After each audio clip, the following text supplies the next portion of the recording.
The rise of professional rugby in the nation's capital is here, but the road to glory has only just begun. This is the Road to Glory podcast. Home for all Old Glory DC faithful, talking all things rugby in the DC region and beyond. Now your host, Ryan Yee, Gavin Hickey, Trinidad Bavio, Roland Pratt, and Farrah Douglas. Welcome into the Road to Glory podcast, the official podcast of your Old Glory DC, talking all things rugby in the capital region and beyond. And what a weekend of rugby it was. So many exciting things both happening across North America, overseas in Six Nations. Super Rugby's going on. Even had a little bit of a top tier collegiate matchup happening. I know Gav knows a little bit about that, a fun result that he had there as well. So lots to break down in this episode. We're obviously going to break down the unfortunate results between the New England Free Jacks and Old Glory DC. We'll get into a little bit of that. And then, of course, we are going to have a little bit of a look back and a reflection on Old Glory DC up to this point after 3 matches of play, heading into round 5. Lots to break down there. And, of course, we'll also look ahead into the matchup coming up this weekend against the Toronto Arrows. The Old Glory DC returning back home. It should be a lot of fun there. But yeah, if you aren't already, make sure you're following, giving us a like, subscribing to us here on the YouTube channel, following us on the podcast as well. Give our social media channels a follow too at Old Glory DC. But guys, let's get right into it. So much rugby going on. I don't even know where to begin. I do. Let's start with the game of the week, which was obviously Cal's visit to the Naval Academy. How about that one? Yeah, what a let's do that one. No, there were far better games out there, but obviously that one was close to home, literally, and I think we prepared pretty well, and we were hoping for as much rain and mud as possible on our grass pitch. Cal aren't used to playing on grass, but a windy all day that had an impact on the game. But thankfully, for the first time in Navy Rugby's history, we came away with the W. And for those of you who may have missed it, it did air on the Rugby Network. Was a fantastic match, 33-28, big win for Navy there against an unbeaten Cal side at that point, but not anymore. And yeah, what a performance! Just being there, Gav, it must have been a pretty momentous victory after that, and a really statement win for you guys. And you guys we were talking here before the show, #1 ranked, and you're starting to feel a little bit maybe you guys are earning that kind of title there for you as you continue on through your campaign here. Absolutely, Ryan. For personal program, for the program personally, this is our 60th anniversary. We've been going for 60 years, and we have a very proud and strong alumni base. And the team you want to beat, other than Army, from our perspective, is Cal, and they've dished out a good few beatings to us over the years. So, from that perspective, to get that monkey off our back to beat Cal for the first time ever was fantastic. And yeah, somebody's going to win it. I've said this before many times. Somebody's going to win it. We're in a pretty decent position right now. We're pretty healthy. We have a few tough games to come, including Penn State as a curtain raiser for the Old Glory Toronto game this weekend. But let's see where we finish at the end of the season. We're very excited. Yeah, Navy trudging right along here. And yeah, if you guys didn't know that they are going to be the curtain raiser for the matchup at home here, Old Glory DC, like I mentioned, returning back home after a 2-game stretch here away. And of course, you'll be able to buy tickets to go see that matchup, both the curtain raiser and this Old Glory DC matchup with Toronto on oldglorydc.com. But let's shift on over. I know another thing that you guys want to talk about as well, a little bit of Six Nations rugby going on. And I know there's I feel like 2 results that you guys, especially the Irish guys on this podcast, are going to enjoy quite a bit. Obviously, the big victory of Ireland over Scotland, 22-7. But I think it might, and you guys can tell me if this is even sweeter, seeing England get beat by France 53-10 in what was a whooping of a matchup. Well, I posted our Steve Lewis from Rugby New York said that the wheels had fallen off the English chariot, and I responded to him that the chariot was in flames. And I feel like that's exactly what English rugby is after that result. It's in flames, and I don't know quite how they're going to fix it, except for one thing. They're going to meet Ireland on St. Paddy's Day, but we're super injured right now. We have a lot of deficiencies, like we don't have a hooker. I don't even know who the third string hooker is, folks. Like gutsy win by Ireland. We'll leave England alone for right now. I want to talk about Josh van der Fleer throwing in lineouts. Gavin can tell you just like exactly how hard that is.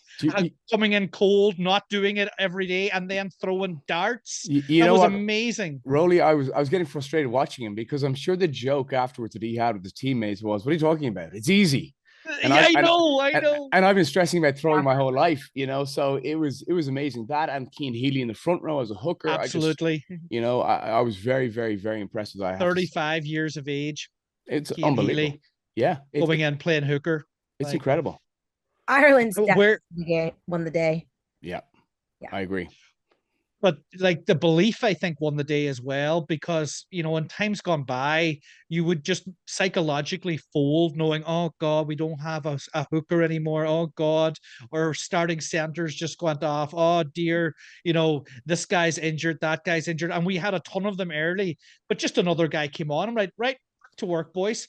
And, the Scotland played really well as well. I got to hand it to them. Like, that was a proper test match. Yeah. And, on any other day, a couple of bounces of the ball and Scotland are right there. This still scares the heck out of me for the World Cup. That's our last game. Well, it could be all, to play for. Having South Africa in our group, it's just going to be a nightmare situation. You're right with that. We've seen that the draw for the World Cup was made way too early. I mean, it's completely lopsided against our favor from an Irish perspective. But it is what it is. Any World Cup, if you want to go and win it, you've got to beat the best. And Ireland have got to get a monkey off their back there in a big way. But yes. What I am very happy about, what you touched on, is Ireland for the first time really ever have depth. I mean, Jemison Gibson Park comes on, he changes the game. Gary Ringrose, God love me, had a bad old injury, but he's going to be okay. But again, it's as you say, it's next man up. So Henshaw, correct. Another cracking player. Correct. So and Rob Herring will come in at hooker, and he'll do a great job. So I'm not, surprisingly enough, with two hookers down, not overly concerned. So it's a really good place to be for Irish rugby. But we've seen us peak early before, and we. The Six Nations is critical. The confidence obviously soars after a Grand Slam, hopefully a Grand Slam, Six Nations going into a World Cup. So we'll see. Andy Farrell seems to be managing it very, very well. All right. Maybe us Irish boys are dominating this conversation here. We got a little riled up by all the Six Nations. We haven't even started talking about England yet. Yeah, well, I was just gonna say, guys, this is your moment now. I'll give you guys a quick moment here. Now's your chance to air out all the stuff. Now that England did get the beating that they had against the France team. I've had all my therapy done years ago over all of this. So I'm good now. I'm zen. I just one of your points there, Roly, early on, which I found interesting. You said, "Where does England go from here?" England's got the biggest playing population in the world. Oh yeah, I know. I've got a point here though. They had the best coach in the world 12 months ago. Right, Eddie Jones is a very, very, very good coach. But in that time, they've lost two teams, one of which I played for, to bankruptcy, that are now gone. Their England team can't string a win together. They don't know what they're doing. It's how is it possible that the home of rugby can be struggling this badly? No, completely agree. It's crazy to see it. And right now they're struggling right now, and they're sitting in the standings there with 2 wins, 2 losses, 4th in the pool there, just above Wales. And that's definitely something that you would not expect of an English team that probably had a lot higher aspirations heading into the season. But yeah, and this is just talking about one league. I mean, we have all the rugby going on right now. We got Super Rugby going on. We got obviously MLRs in full swing, which we're going to get here in just a moment's time here. But yeah, a pretty exciting weekend in Six Nations rugby. But let's talk about that a little bit now. Let's shift over here stateside and talk a little bit MLR. Pretty crazy headlines coming out of this weekend. A lot of stuff that you expected and a lot of stuff that you didn't expect heading into this week. I know one of the big matches was obviously a shocker on Sunday. We all talked about Rugby New York being one of the teams to beat in this league, and we talked about how NOLA had been struggling at the start of this season. But NOLA shocking the MLR world here and coming out with not just a victory over Rugby New York, but a decisive victory in a 31-5 dominant win. Farrah, I know you were watching that match, and you had a nice little breakdown of that. What were your thoughts, kind of what came out of what was a very shocking win? You could argue probably the most shocking win out of the weekend.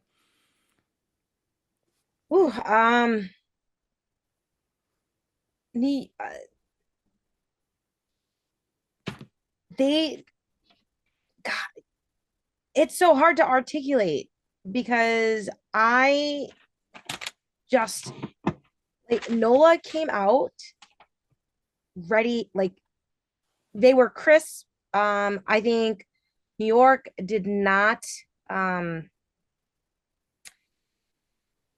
they had a lot of execution errors. The way they should have played a territory game and their kicking was not very good.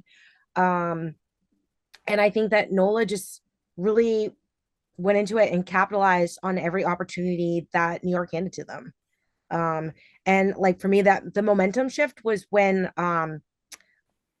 is it Iona the 10, Rodney? Yep, When Rodney he Iona. had that, yeah, 20 minutes in, had that pick off like he split them through the middle and just was like gone.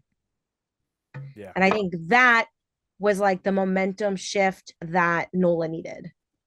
That they were in this and they were in it to win it. I think they just played a smarter game and their defense was amazing. Right, which is something that we haven't seen this entire season. You wouldn't expect it against what was a Rugby New York side that was definitely uncharacteristic for sure. Another one, and I'll throw it to Roly and Gav because you guys were the ones that predicted this last week, is that Seattle stays perfect. And it seems like they are now the team to beat in the MLR, coming off of a big win in a matchup against the Houston SaberCats, in a matchup of heading into the weekend at least of undefeated teams. Now only one existing, and that is the Seawolves. Kind of your overall thoughts in Seattle being the real deal heading into this season so far.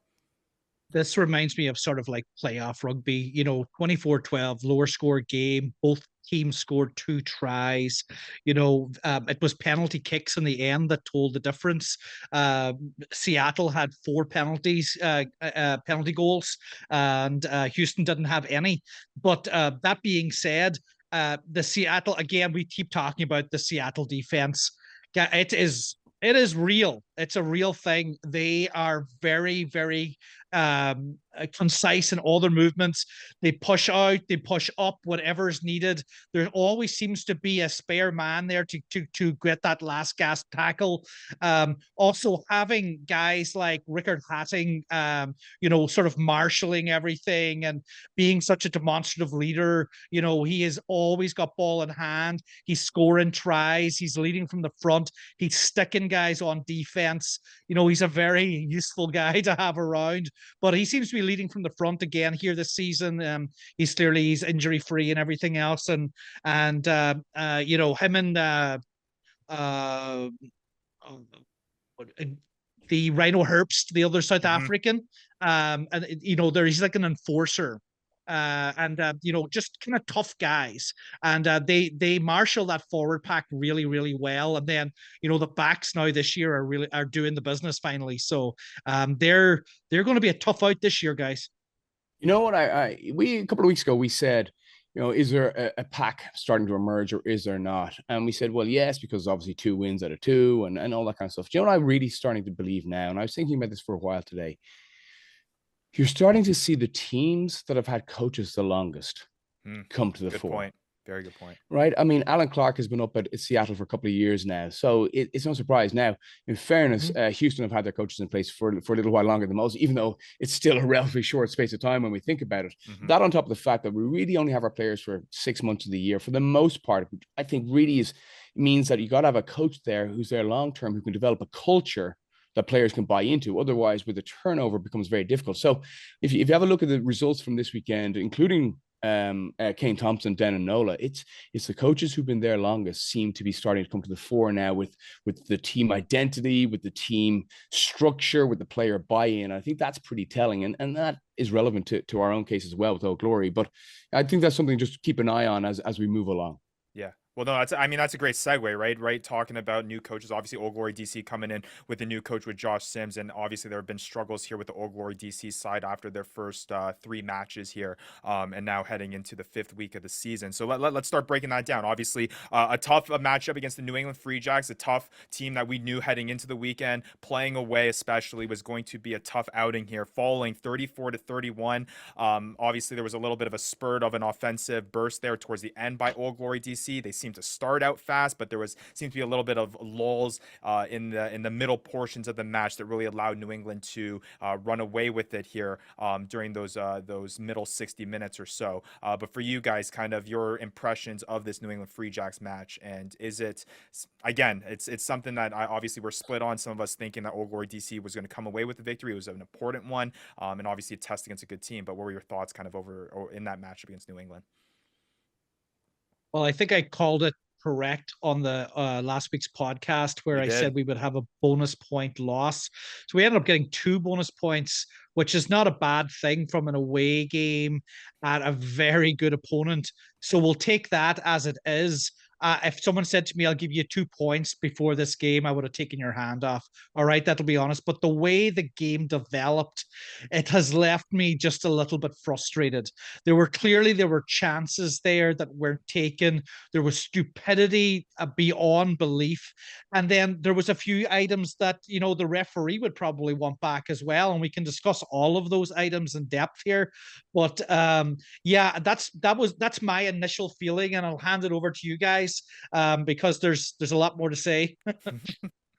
Yeah, thoughts for you, Farrah? You talk about, you said the word stupidity, and the first thing that I picture in my mind is that quick throw inside the 22 and that grubber kick, and then the scattered defense, and boom, right on the stroke of halftime. And Farrah, that was right after the referee called back a forward pass from Jemison Fernando Schultz. That didn't go forward. It was off the head. Correct. Yes, it bounced off that head. Yeah, that was a double whammy. That hurt us a lot. Yeah. So that's specifically what I was referring to.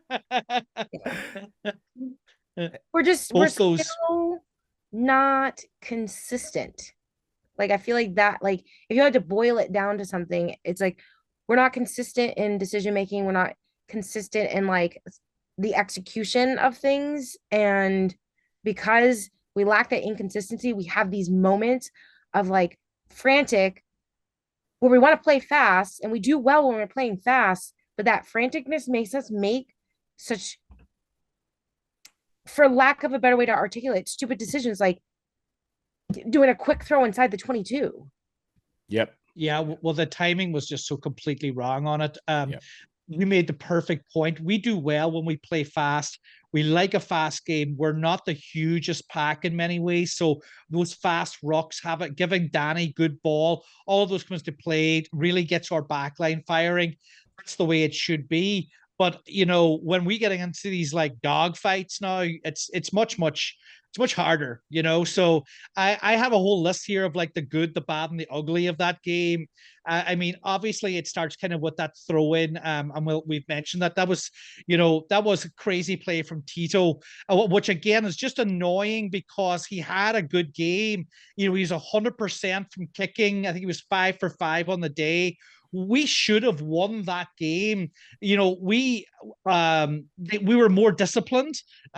We were 14-8 in penalties to New England. That's quite a few penalties more than. Also, our handling errors were way better. We only had 6 handling errors this week, which is way down from last week, whereas New England had twice as many, 12. So again, all the measurements would have pointed to a Old Glory victory, and yet we still went ahead and shot ourselves in the foot.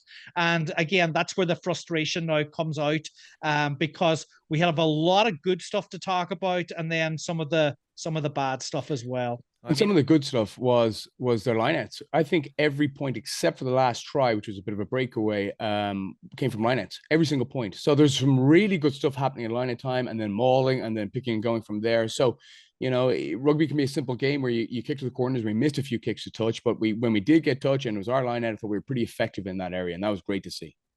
Yeah. No, we only missed one line out all day, and I think Sauchon has been absolute dream signing.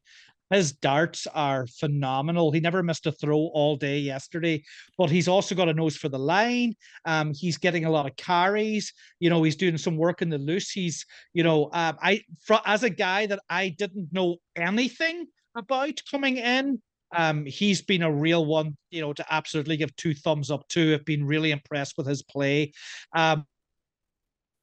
When Herrera came in the final quarter there, last 20 minutes or whatever, the 2 driving mauls that we scored on, I feel like a lot of praise should be heaped on his shoulders. The driving ability of that man, especially on the second one where he was super low, nobody was stopping that coming across. So again, nice things that we can build on there. Yeah, no, and I think that's one of the great points is that you're seeing flashes of it, right? You're seeing flashes of really good play. I mean, opening up the matchup, right? That beautiful kick to the outside, just so it led up to so much optimism right at the start there, and then obviously wasn't able to keep that consistently through. But you're right, though, definitely flashes of good. And to your point, Roly, also flashes of bad too. And when you're facing a team that's as tough as New England, who has the experience of pulling out big matches, you're not going to be able to shoot yourself in the foot and make those mistakes. And just on that point, I think one of the areas that Old Glory are going to be concerned is the physicality. I watched the game a couple of times, and almost every carry New England got over the gain line, and it took us a couple of guys to make a tackle. We did not do that. Old Glory perspective, we either got stopped on the gain line or behind the gain line a few too many times. Now that's fixable, and the players will fix it, and the coach will fix it. But I think that was a serious concern. That, and then not getting our scrummaging right from the get-go. I think we were under pressure there in the first place. But the physicality is a bit of a mindset, and the players got to fix that and address that going forward, because you obviously you need front football to attack, and I think Old Glory struggled in that area. And what was frustrating, I mean, Roly, you made the point that we should have won that game. If you were New England, I think you'd be bitterly disappointed with 1 to 3 yellow cards, and 2, the amount of opportunities they coughed up as well. Absolutely. Yeah. Absolutely. Yeah, there's no doubt about that. But I'll go back to your point about the carries there. I think we're a little bit predictable as well, Gavin, in the forwards right now. The same guys seem to be getting all the carries. I like shut Jama down, and it's half of the offense. Yeah. I mean, and I'm not even being sarcastic about that. He kind of is. But like Tavita is the second one. So you already know that if either of those 2 guys are in the carry pod, there's a high percentage likelihood that one of them is going to get it. Yeah. So I would be queuing on that immediately. The same thing. I was a little bit worried about our centers on Saturday. That I thought that they were quite quiet, almost anonymous, really. Like they did their tackles, put in some work and everything, but there was no carries from Threaten at all. There didn't seem to be any fear factor at all that we were producing there. So that again, I need to be seeing a little bit more of that against Toronto for sure. Yeah, we were a bit flat. I would agree with you that we lacked. We weren't creative. Like the idea that we were predictable, especially in our forwards, it was always just like one off and crash. And even on the physicality point, when those forwards went in, they got go forward, but it wasn't very strong. So I definitely agree with you, Gavin, that we've got to really push that physicality. And I wonder if it's how they're tackling, because it does seem like when we are coming off the line that we go a bit high, like we're trying to choke or smother, rather than just go for the cut tackle, get them down to the ground, get up and go and hunt for that turnover. Well, just one last point on this is we've spoken about the way Old Glory likes to play. And you made reference to it there, Roly, as well, that we like a fast game. Do we? This is my point about coaches being in teams for a number of years and building philosophy perhaps on the way they coach, which is very difficult to do after you come in for a month or 2 without knowing any of the players or a large percentage of them. Do we know what Coach Sims's style of play is yet? Good point. No. It's a very good point. No, we don't. But I think from the 4th game, haven't seen 4 of his games. I think that we're starting to get a body of work. And what I would like to start seeing now is he's pretty much seen all the players. Let's start seeing a more settled team, perhaps. And I feel like we figured out a few things of the do's and do nots of where to play players. And we may have uncovered a couple of little gems as well. Looking at you, Colin Gross, like that, I have a funny feeling feeling that guy's going to see a ton of minutes this year. Yeah. You know, especially if Stan South is on the sidelines for any length of time. So we need to be keeping up with these guys. So time will tell. I'm surprised by the selections. Obviously, Coach Sims knows exactly what he's doing and who he wants to play. But you're right. I mean, a lot of people have been seen. It doesn't feel, now we're only 3 games in, you know, but it doesn't feel like there's a settled team, or certainly from my minuscule perspective, players that I thought would be starting aren't, which is interesting. So I just, you know, Coach Sims will know his team. He'll pick his team, obviously. I'd love to see a few different combinations work together from my own personal perspective. But, you know, it's interesting to see the team selections week to week. Well, yeah. Well, I guess it's time. Let's take a little look at that body of work that Josh Sims has been able to lay down here over the first 3 matches. After the break, we're going to break down kind of what we've seen up to this point. Obviously, Old Glory DC now 1-2. We talked about it was a tough stretch heading into the season, facing Chicago, Rugby New York, and then obviously the New England Free Jacks as well here. So we'll take a look back at that, figure out what kind of Old Glory DC has done well, what they need to do better, and figure out how they can kind of right the ship here moving forward, especially into a matchup here this weekend against the Toronto Arrows. But first, Old Glory DC is excited to welcome back our friends at The Supply Room, your business-to-business office supply vendor located in the Mid-Atlantic. Visit thesupplyroom.com to learn how to create a smarter office. The Road to Glory podcast will be right back.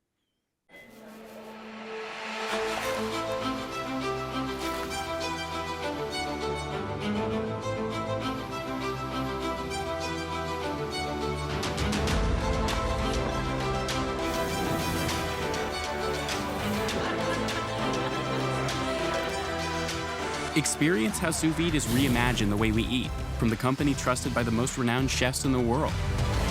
Visit cuisinesolutions.com or your local retailer to get a taste. It takes leadership. It takes determination. It takes grit. On the pitch and off.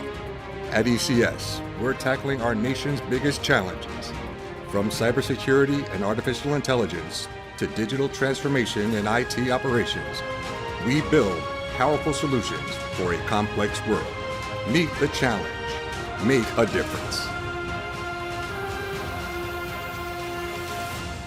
Are you looking for an exciting and unforgettable live sporting event? Look no further than Old Glory DC, your hometown Major League Rugby franchise. Don't miss out on this once-in-a-lifetime opportunity to see professional rugby up close. With a mix of strength, skill, and strategy, rugby is a sport like no other. Whether you're coming alone, with friends, or looking for unique family entertainment, Old Glory DC has something for everyone. Be a part of this unique experience. Get your tickets now at oldglorydc.com. That's oldglorydc.com. Knowledge. It's where innovation begins. It's what leads us to discovery and motivates us to succeed. It's why we ask the tough questions and what leads us to the answers. At Leidos, we're standing behind those working to improve the world's health, safety, and efficiency. Leidos. Pro Rugby in the nation's capital is here. Are you on board the road to glory? Back to upping the flags with your hosts Ryan Yee, Gavin Hickey, Trinidad Bavio, Roland Pratt, and Farrah Douglas. Welcome back to the Road to Glory podcast. We just had a full block of talking all about the crazy rugby stuff that has been going around the rugby world.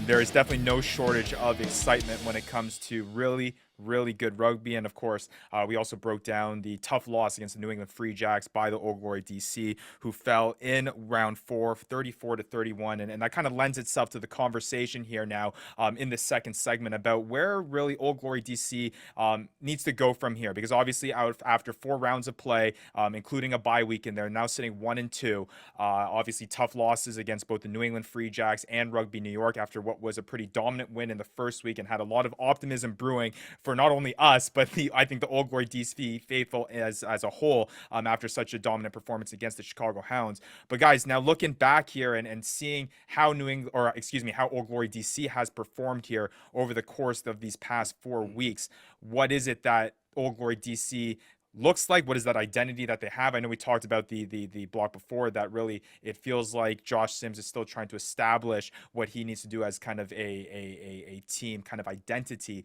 But here, after 3 weeks, what are you guys seeing in terms of what Old Glory DC is putting out on the pitch?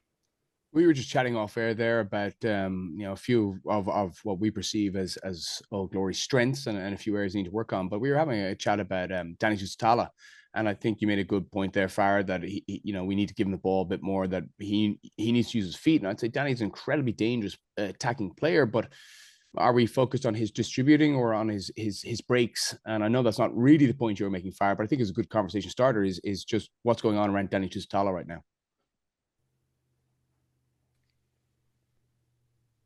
I know one of the things that we talked about before we came live was what's happening with the forwards, and Roly, you can jump in here. I don't think they're giving him a really clean base to work with, so he tends to pick the ball up and he takes off a fair amount of time, and I think the question is why. Is that something they've worked into the system, which I feel like just based on sort of like the connection from the 9 to the back line, you probably don't want your 9 tied up at the bottom of a ruck, but he does tend to pick the ball up and run a lot and crash like a forward. So is that because forwards are not giving him the base that he wants and that, that go forward sort of momentum so that he can use his footwork to connect with a first receiver? Yeah, those are all good points. I think it's a little mixture of both. I think Danny probably does have the green card to pick and go whenever the heck he sees fit. He's been with the team for so long, but to a certain degree, of course. I personally would like to see him be more of that sort of strict distributor, but also then just pick his spots out of that beautiful little step and try that he had against Chicago. And if he can do things like that, that's all well and good. But I have my issues with the team right now are if the ball is going from Danny to Tito at 10, what are we doing from there? It seems to me that our game is strictly a kicking game right now, that we're just going for meters, going for the corner. And that's all fine because we launch a lot from lineouts, and they have been very, very good. But I feel like we're not quite using our centers properly. And the reason I say that is that a lot of the good comes from wearing down a team, and you use your big centers, especially Threaten there, and Furman can run as well, but you need to give them the ball in hand to get involved a little bit. And I thought that especially last weekend, they were anonymous during the game. Yeah, and they made their tackles for the part and everything, but they didn't get the ball. No, we were quiet, certainly very quiet in midfield, and I agree with that. But some of that goes back to just the combinations that we're looking at. I think at the moment, which I'm sure Coach Sims will finalize very soon if he's not already happy with what he has. But one of the things as well that I thought from this past weekend was just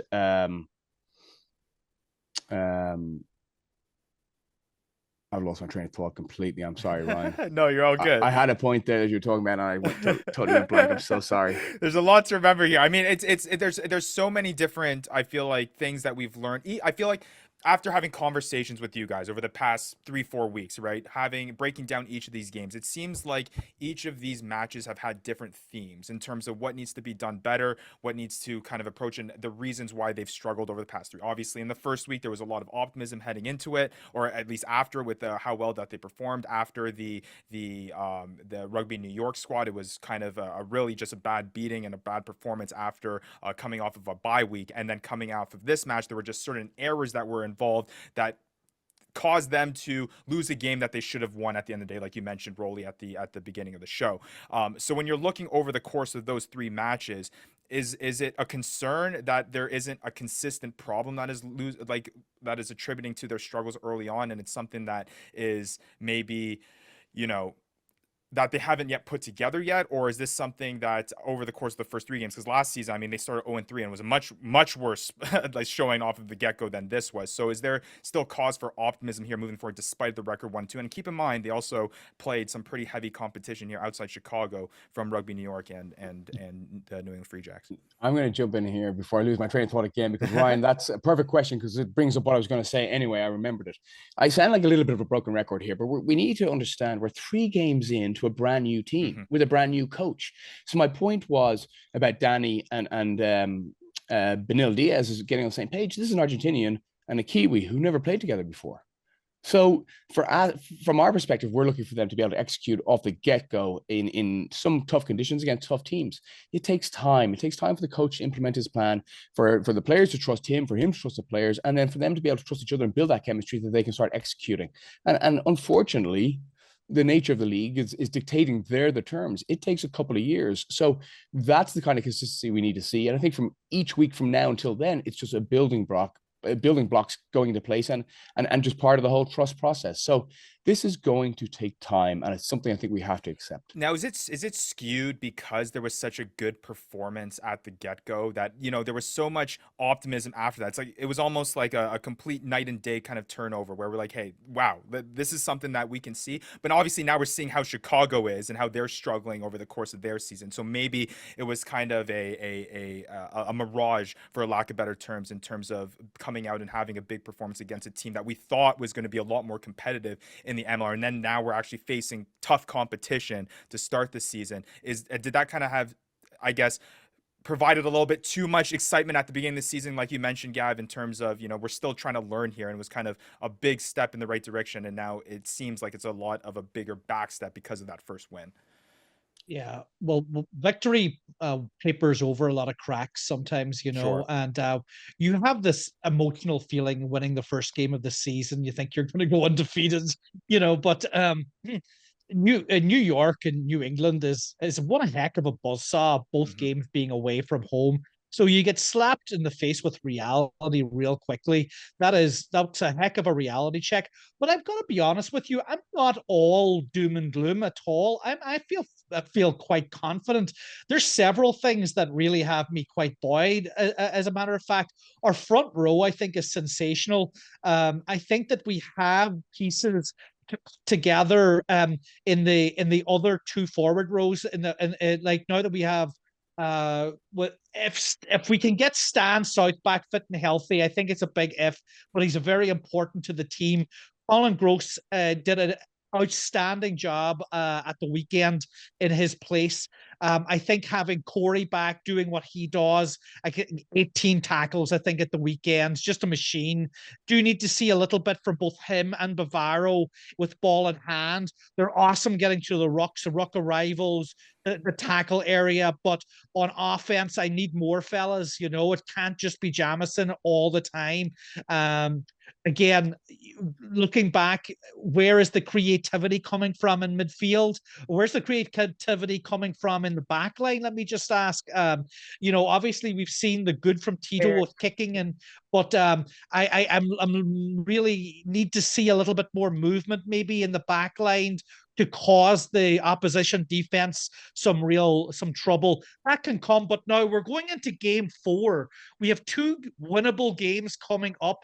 I feel like this is the put up or shut up part of the season early. And I feel like this weekend we need to put out our best possible team and go and just shut Toronto down. And that can be then the springboard. You're 2-2. You got some confidence, and let's go and take on NOLA with that buoyed, renewed confidence. This is a very important game coming up, folks. And it's kind of interesting, guys, because I feel like we talked about this in episodes previous about where the league is kind of separating itself in terms of the contenders and the pretenders. And we can, I think, confidently say after 3 weeks of play that New England Free Jacks and Rugby New York, like you mentioned, Roly, are very dominant teams in this league and kind of sit above in that high competition. I mean, you could argue after that rough NOLA match after the past week, but I would still say that New York is a team that that was definitely a team to fret here heading in the year. So I think now this is where that the fork in the road lies, right? You had your matchups against really two top teams in the MLR, and now you're facing a team that we, I think, all agree, at least definitely by our predictions last week, that are definitely not one of the stronger teams in this league. So yeah, I agree with you that it's definitely a chance for them to kind of settle themselves in where they sit across these standings, and it might not be at a level of Rugby New York as of yet, but it should, at least at this point, you would hope, is better than where the Toronto Arrows are at after they had started out a pretty rough season. And just one last point on this as well. We're still seeing advantage home side. Now, all except one team, which was probably an upset, Toronto beating Chicago in Chicago. All other home teams won. It's a tough league. You got to go across time zones. You got to go into different weather patterns. You've got to travel, and it takes its toll. So we're seeing advantage home sides right now as well. Yeah, no, absolutely. And yeah, we're going to break down that matchup here. This, what should be a pretty must-win matchup here for Old Glory DC against the Toronto Arrows. Obviously, Gav, you mentioned it, the importance of being home. And finally, what feels like an eternity, Old Glory DC is returning back home, going to be able to play at Segra Field against the Toronto Arrows. And again, you can buy tickets for that at oldglorydc.com as well. And I'll throw it in there for you, Gav, as well. The curtain raiser for Navy and Penn State, too, in that Shield matchup for that as well. But we're going to break down that matchup coming up right after a short break here. But first, Mighty Meals is the official meal prep partner of Old Glory DC. These chef-prepared healthy meals can be delivered fresh to you 4 times a week. Order your next meal now at mightymeals.com. The Road to Glory podcast will be right back.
It takes leadership.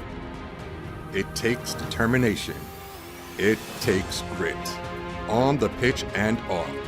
At ECS, we're tackling our nation's biggest challenges.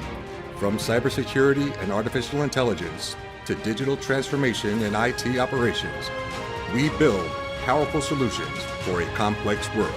Meet the challenge. Make a difference.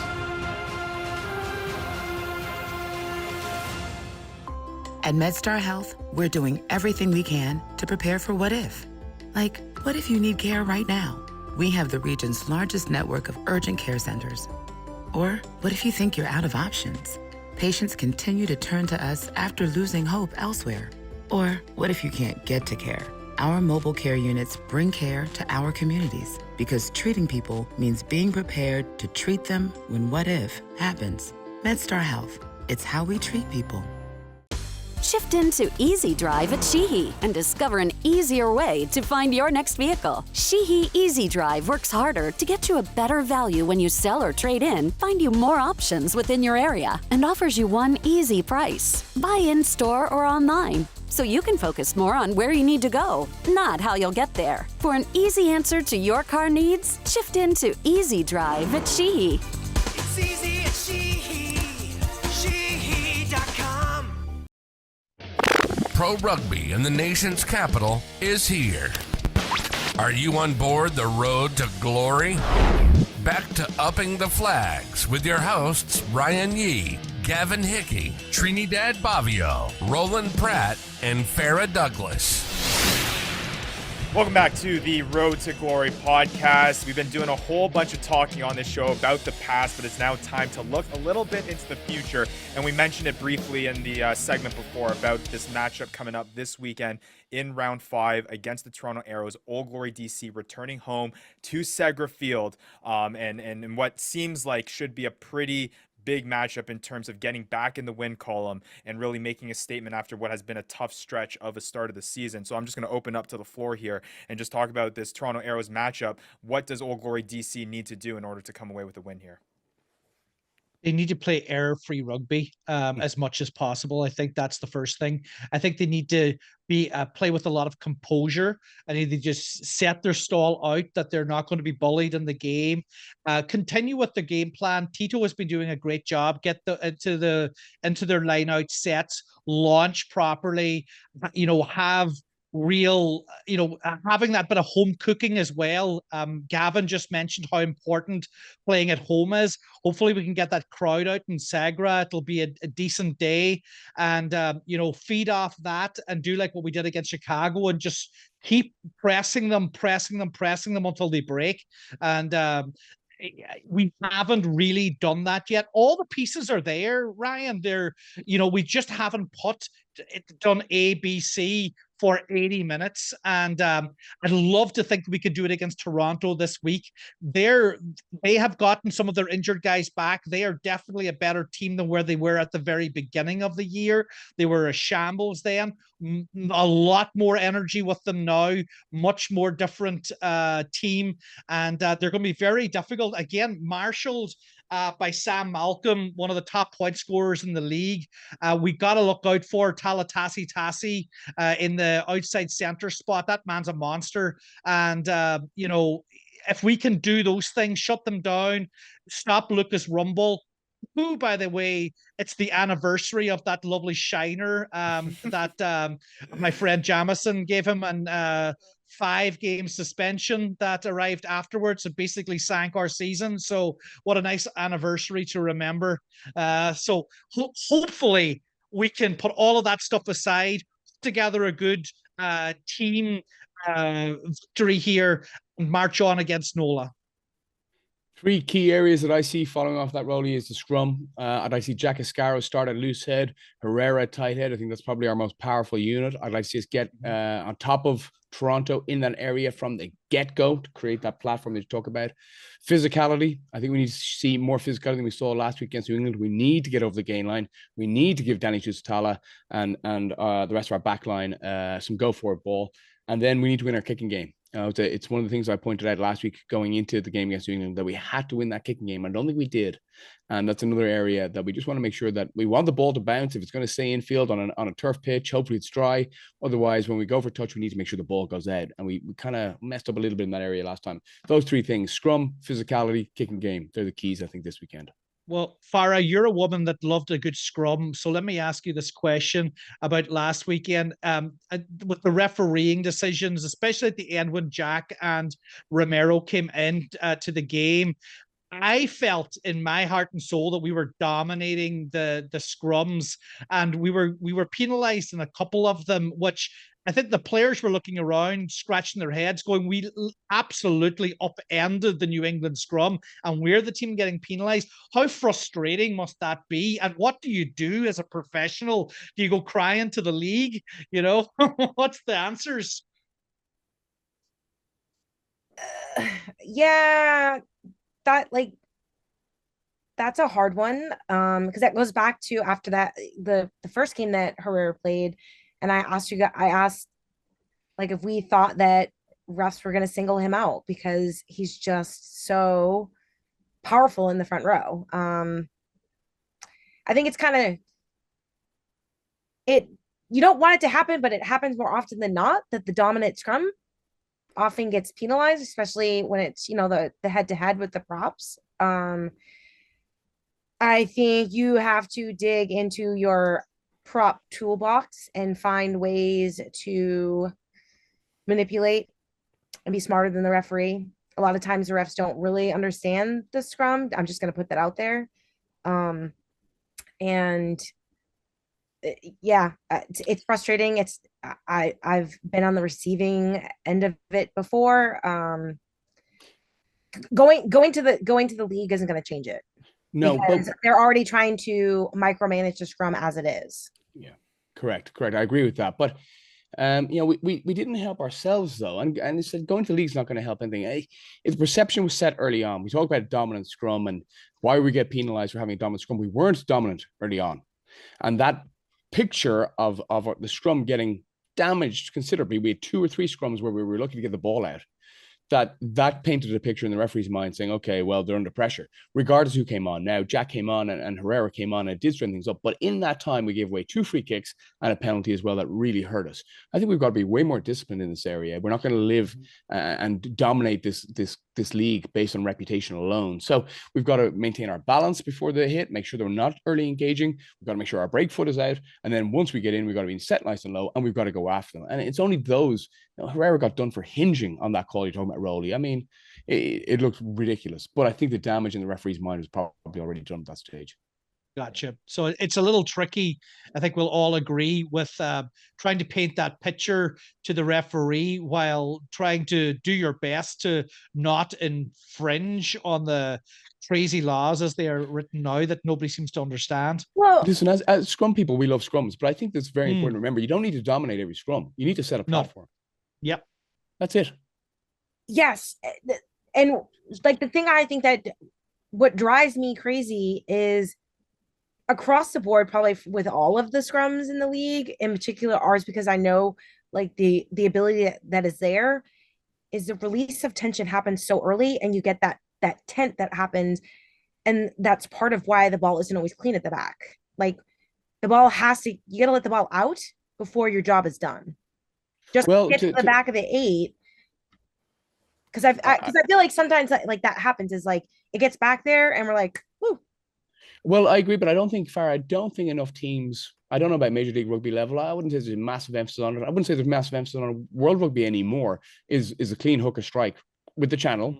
That gets the ball at the back of your scrum before you worry about pushing, before you worry about sinking, before anything else. Let's make sure you win the ball. That's a lost art, I believe. Yeah. Says no broken hooker. Like a lot of the things that are going on with scrums, they're taking a lot away that made scrums like it's like the best place to be on the field. No bias there. Well, no bias. It used to be the first, the second best launching area. I have played everywhere on the field. My first game of rugby, I started at fullback. I played fly half. I played in the centers. So I can say that, and it's not biased. It comes from experience. Front rows where it's at. There you go. All right. Well, I will say quickly, guys. I'll go around the round here and just you give me a yes or no answer heading into this week. I know it's a little bit cliche to say, but it does seem like when you're going up a Toronto Arrows team that has everything working, I would say a lot of this stuff where they're coming off of a 4-week or a 3-week road trip. They've been on the road for the entirety of the start of this season. Obviously, they've dealt with the injuries at the start. Is this a must-win matchup for Old Glory DC this weekend? Yes. Yes. I don't think it's a must-win, but I think that is as close to it as it gets. Roly, I think we can still overcome. You said it was put up or shut up time, and I think you're right. It is. It's very close to That translates to yes. Well, you know what? I wouldn't be far away from a yes either. I don't think it's the absolute end of the world if we lose. It's still early enough days that it can be overcome, but I do think it would trend very badly for us if we do lose. You're right, but listen, I mean, momentum shift. We've been down this road before. No, we need to start winning, and I'm not trying to pile pressure or single anybody out. Not. It's just as an organization, we need to start winning. That's what we're here for. So Absolutely. These are games that we could have lost in the past. It's we're starting to get more familiar with each other now as a new squad. This is a game we need to win, but I know we're predicting things. This is a game we will win. All right. Well, we're going to be picking it now in just a second. So, a little I'll bit let of you know exactly how I feel. A little bit of spoiler there, and the records took a little bit of a shake up there for our prediction segment. So I'm on top, am I? No, I don't know about that. But sorry, it's another Irishman. You're making progress, though. But we're going to get into that. Obviously, the Old Glory DC Toronto Arrows matchup. We're going to be giving our predictions there and then have another 2 matchups from another exciting week of the MLR to come as well. So we're going to do all of that here coming up in the next segment. But first, with dozens of TVs and speakers at each table, Glory Days Grill is the best place to watch your favorite rugby team. Wings, burgers, fresh salmon, delicious salads, sandwiches, and even cartoons for the kids. Locations all over the DMV. Find us at glorydaysgrill.com. The Road to Glory podcast. We'll be right back. Are you looking for an exciting and unforgettable live sporting event? Look no further than Old Glory DC, your hometown Major League Rugby franchise. Don't miss out on this once-in-a-lifetime opportunity to see professional rugby up close. With a mix of strength, skill, and strategy, rugby is a sport like no other. Whether you're coming alone, with friends, or looking for unique family entertainment, Old Glory DC has something for everyone. Be a part of this unique experience. Get your tickets now at oldglorydc.com. That's oldglorydc.com. Knowledge. It's where innovation begins. It's what leads us to discovery and motivates us to succeed. It's why we ask the tough questions and what leads us to the answers.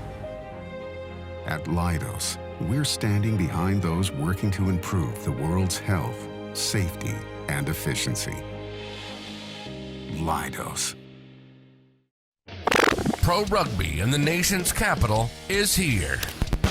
Are you on board the road to glory? Back to upping the flags with your hosts Ryan Yee, Gavin Hickey, Trinidad Bavio, Roland Pratt, and Farrah Douglas. Welcome back to the Road to Glory podcast, and it's everyone's favorite part of the shows where we put our money where our mouth is, and it's been an interesting start to the MLR season when it comes to a prediction standpoint here on the Road to Glory podcast.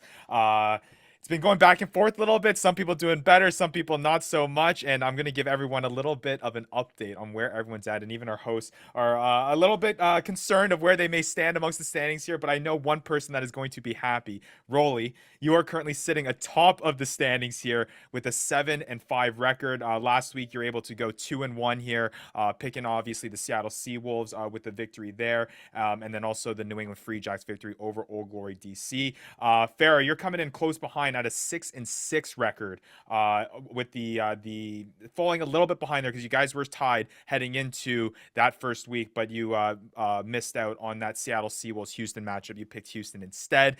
Gav, you and I tied at the bottom again. Yes. I went 0 for 3 last week. I should have stayed confident last weekend with the Toronto Arrows being a homegrown Canadian. You were convincing me to do it, and I didn't realize that you were being true with that. I thought you were just pulling my leg there, but nonetheless, that bit me in the butt there, and I went 0 for 3. You went 1 for 2 with that selection of the Seattle Seawolves over the Houston SaberCats. And hey, Trinity's doing pretty well too. She's sitting at 3-3 too. So sitting right there with you, Farrah, with the winning percentage. But we got some exciting matchups in this weekend to break down, and hopefully some of us can make some better picks here or keep their things rolling. But we are going to be breaking down Rugby Atlanta versus San Diego, New York versus New England Free Jacks, and then of course Old Glory DC versus Toronto. I got all the picks here. I got Trini's picks here for me to lay out here, but obviously we're going to go with like how we've been going every single week with the guy who's leading at the top with his first picks first. We're going to start with the Rugby Atlanta San Diego matchup with Atlanta at home. Roly, who do you got?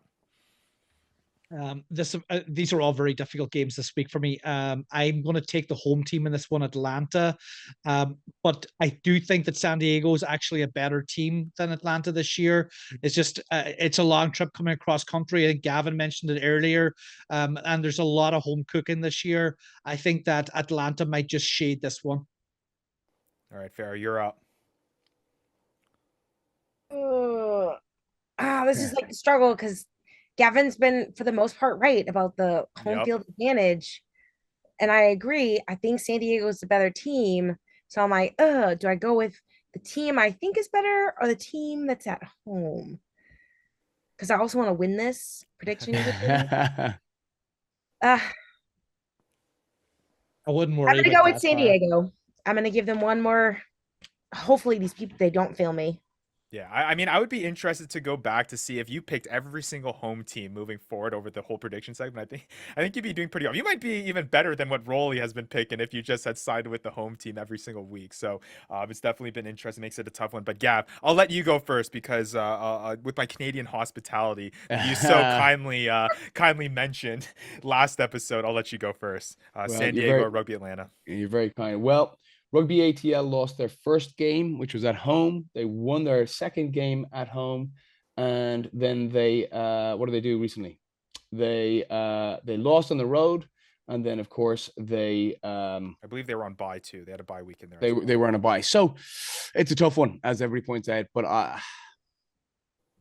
I kind of agree with Roly. I think San Diego are the better team. I think as the season goes on, I think you'll see San Diego come to the fore towards the end over ATL. But I think ATL will probably take this one. Yeah, I'm kind of conflicted the same way as Farrah is because I want to side with the home thing, but I got bit in the butt by San Diego not picking them a few weeks ago as well. But Rugby Atlanta just hasn't convinced me yet. But so I think I'm gonna go with the team that has convinced me so far, and that's with San Diego. So we're split there. It's like the stock market, Ryan. You got to know when to get off the good Yeah, stuff. I know. As well, you know? But you know what? And that's why I'm sitting here at 4-8 here, not doing so hot because you guys are playing mind games with me now, and I don't know what to choose. But yeah, I think I'm gonna go San Diego and split that one between you guys. I will save the best for last with Old Glory DC Toronto. So we'll hop in what should be a very exciting matchup between New York Ironworkers and the New England Free Jacks. Roly, who do you think you got in this one? Oh, New York are wounded and I would say pretty annoyed. I'd say their coaching staff have lambasted them after that performance in NOLA. That was just a bad performance. They're a good team. The victory. Absolutely. All right, Farrah, who do you got? Oh man, it cut out. I didn't even. Roly, who'd you go with? New York. New York. That's who I have circled. And this is a hard one for me because I think both teams are very, very good. And I'm from New England. So I'm like, ooh. But I think Roly's right. Like they are gonna come. Say that again, would you?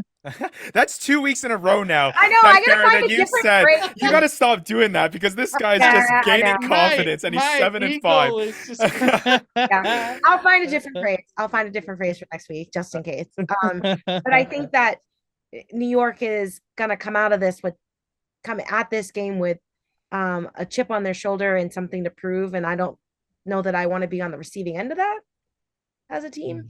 Yeah. Gav, who you got? I'm going to buck the trend here a little bit. One, because I need the points. And two, I'm going to just go against the idea of the home team winning this one. I think New York, I wouldn't say the wheels have fallen off. I would say right now they're vulnerable after such a heavy defeat to NOLA away last weekend. I think New England will go through their film and be upset with the amount of opportunities they spurned against Old Glory. It's not very far. You're not getting on a plane and traveling across the country. I'm going to go with New England on this one. I guess it's the game within the game, Gav? If we got to get ourselves outside the hole. There you go. Corridor. Makes it tough, but I think I'm going. I think I agree with Roly here. I think the New York Ironworkers are going to be upset, and then add on top of that they are going to be at home. I will put my money on New York, but we'll see. So I can steal a point on all of you on that one. You can. You can. Yeah. Who did Trini go for on that one? Oh, yes, I forgot to mention. So, yeah, Trini has sent me her picks as well. So she went San Diego for her first matchup. She's going New England Free Jacks with that one. So she is siding with you there. But again, I'm going 3-0 this week. I'm going 3-0. Oh, that is a confident dude sitting at 4-8. All right, let's keep going and let's go to the matchup that we've all been waiting for here for the prediction. I think you got a little bit of a teaser there from Gav on what he's picking in this Old Glory DC Toronto matchup. But Roly, I'll go to you first. Old Glory DC or Toronto? Old Glory DC by a 2-score margin +10. Wow. You're speaking things into existence because last week you mentioned that you did speak the bonus point. So, hey, I think Old Glory DC fans will be happy. I just have a better feeling about this week. I think we match up really well against this Toronto team. I think that we're more athletic than them in important positions. I don't think they're quite firing just yet fully.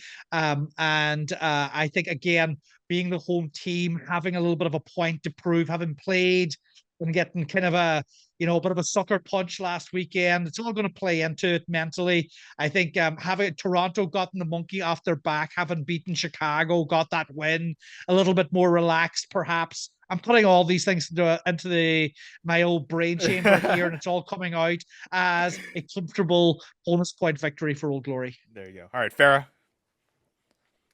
In less words, DC. There you go. And Gav, who do you got in this one? You alluded to it towards the end of the block, but who you got here? Yeah, it's Old Glory's game to lose. I think Old Glory got to win this one. Well, I just checked the weather there very quickly. It's due to be raining. It'll probably be pretty chilly. Probably suits Canadians a little more, Ryan? A little bit. But no, this is Old Glory's game. Yeah, stop trying to convince me to go Toronto. I'm going Old Glory DC in this one as well. But I will say, if somehow Toronto comes out with the victory in back-to-back weeks and I've chosen against them that they've made this segment, I think I'm going to have some angry friends from north of the losing the border. passport. Yeah, I might be having to return the passport there because I definitely heard some feedback after the last one. And if I go 2 weeks in a row and getting that wrong, that might be a tricky one. So we'll see. But yeah, should be an interesting one again. It is Roly in the lead here. Not by much, just one match ahead over Farrah, and then Gavin and myself will look to get out of the bottom heap here and start winning some matches. And then it was also Trini with Old Glory DC, so we're clean off the board as well, so no one's gaining any points there in that one. But again, that matchup is obviously happening this weekend, 7 o'clock Eastern time. That is on March 18th. And again, the curtain raiser ahead of that, a big time matchup, Navy taking on Penn State. That's going to all be on at least the match for Old Glory DC Toronto on Fox Sports 2. And obviously, if you want to see the match for the ECS Shield Series, Penn State University versus Navy, go in there in person, get your tickets on oldglory.com. It should be an exciting afternoon and evening of rugby there at Segra Field. Should be a lot of fun. Any final words about this matchup coming up this weekend that you guys think that Old Glory DC needs to put out there on the field? Just to jump in on the kickoff time for the Navy game, Navy against Penn State's 4:30 out at Segra Field. Yep. And we hope to see lots of Penn State fans and even more Navy fans there. And we're very excited to be a curtain raiser for Old Glory against Toronto this weekend. It's actually going to make for a really nice atmosphere as well. Those extra Hopefully. college fans coming in. So I think it's going to be a great night for rugby in general in the DMV. Let's have a good game. Let's have a great fan experience, and let's come away with a win. Hopefully for Navy as well. Good man. Yeah, absolutely. And we know what happens when Segra Field is bumping, and we know they can make a huge impact there in the home side in helping Old Glory DC get that much needed victory that we've been discussing all show long. But yeah, again, should be a very exciting weekend of rugby. Should be exciting afternoon on March 18th from 4:30 all the way until 7 o'clock of fun, exciting rugby in the DMV. And we'll be looking forward to breaking down hopefully a Old Glory DC win next week. But We never mentioned St. Patrick's Day, Roly. St. Patrick's Day on Friday, 18th. Like what better reason do you need to go to a rugby game and have a couple of beers? I mean, that is an incredible reason in itself. Isn't it? So we need That to is a everybody there at brilliant Segra reason. this weekend. It's going to be a good weekend. I'm looking forward to it. Leave it to the Irishmen to make sure they fit that in there in the final segments of this show. But nonetheless, yeah, it just adds to the whole fun that's going to be happening on. Come and have a pint with me after the match. There you There go. you There you go. go. Invitation from Roly. All right, for Roly, for Gavin, for Farrah, and of course for Trini as well. I'm Ryan and we'll be back next week for another episode of the Road to Glory podcast. You've been listening to the Road to Glory podcast, your one-stop podcast for everything Old Glory DC and beyond. From expert team analysis to exclusive interviews and more, you'll always find it right here. We hope you've enjoyed the show. Make sure to like, rate, and review, and we'll be back soon. But in the meantime, find us on social media at Old Glory DC. Catch you next time on the Road to Glory podcast.